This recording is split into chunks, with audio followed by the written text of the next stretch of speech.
Bonjour tout le monde.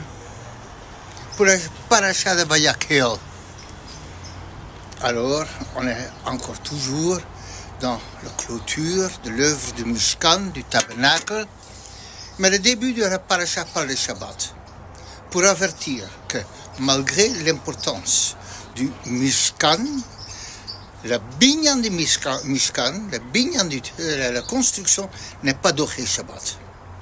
Alors la Torah insiste, ne faites pas répandre, ne faites pas du feu dans toutes vos demeures. Et ici, le Shabbat est qualifié de Shabbat Shabbaton. Qu'est-ce que ça veut dire Shabbat Shabbaton? Ce terme, un double terme. On peut l'entendre qu'un Shabbat par excellence, que lorsque même des choses les plus importantes du monde, Binyan Mishkan ne le fait pas, on peut aussi l'entendre, comme certains le veulent, comme un Shabbat, Shabbaton, un double Shabbat. Qu'est-ce que ça veut dire un double Shabbat?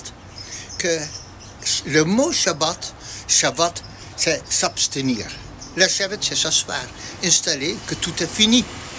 Alors Shabbat, Shvita, c'est une grève, un arrêt de travail. Et dans Aseret HaDibrot, Lo ta'asu kol melacha. Vous ferez aucune sorte de travail. Mais ça, le travail, c'est extérieur, c'est technique. La méthode 39 melachot, travaux dont on doit s'abstenir. Mais qu'est-ce qu'il y a avec les paroles? Est-ce que Shabbat, je veux dire, je vais prendre le train? Non, c'est pas permis non plus. Et si on veut être complètement dans l'ambiance du Shabbat, alors Shabbat, on laisse de côté tous les soucis de la semaine. On ne réfléchit même pas de tout ce que la semaine peut proposer. Et ça, c'est une autre forme de Shivita.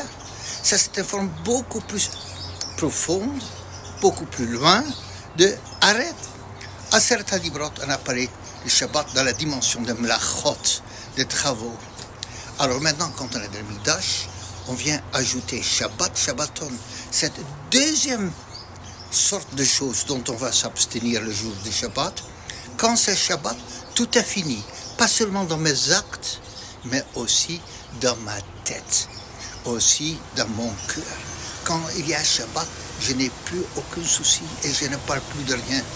Alors donc c'est ça, Shabbat, Shabbaton. Je me souviens de ce grand drame qui, avant l'entrée de Shabbat, il m'était très proche. Pour ceux parmi vous qui l'ont bien connu, c'était Rav Kohn. À l'entrée de Shabbat, le vendredi matin, il avait perdu son portefeuille dans lequel il n'y avait pas combien de chèques qu'il avait reçus, combien de choses. Et toute la journée, il était frénétiquement en train de chercher. Il est rentré à la dernière minute de Shabbat. On n'osait même pas lui demander, il n'en a pas parlé. Tout Shabbat, il affichait son sourire connu, célèbre, tellement que c'était clair qu'il avait retrouvé. Et Motse Shabbat, après Avdallah, il a commencé le coup de fil pour le retrouver, parce que quand c'était Shabbat, il n'y avait plus rien qui était perdu. Il n'y avait pas de souci. Une sérénité exceptionnellement. Et ça, c'est Shabbat, les melachot. Mais quand on est dans le Mikdash, dans la sainteté, alors le Shabbat peut aller beaucoup plus loin. Dans la Kedusha, ça peut aller plus loin. Et le Gemara raconte l'histoire d'un chassid qui, le Shabbat, il se promenait dans son jardin. Il a vu que dans la barrière, il y avait quelque part une ouverture, un trou. Il a dit, après Shabbat, il faut que je fasse quelque chose pour s'en occuper. Et tout de suite après, il a regretté parce que dans sa tête, il avait déjà une dimension de profanation de Shabbat. Alors il s'est promis, plus jamais je vais le réparer. Alors il était tellement chômeur Shabbat, que le Shabbat était chômeur autant que le Shabbat l'a gardé. Et à Karashbach, il a fait Nice, il a fait grandir à cet endroit qu'il a bouché et qui était beaucoup mieux de ce qu'il aurait pu faire. Donc, en résumant, il y a le Shabbat dans le Ma'asim et dans les actes, et il y a cette deuxième dimension de Shabbat qui n'est pas dans la Ma'asim, mais qui est dans le cœur et dans le Sechel. Et dans le contexte de la Kedusha, Shabbat va beaucoup plus loin.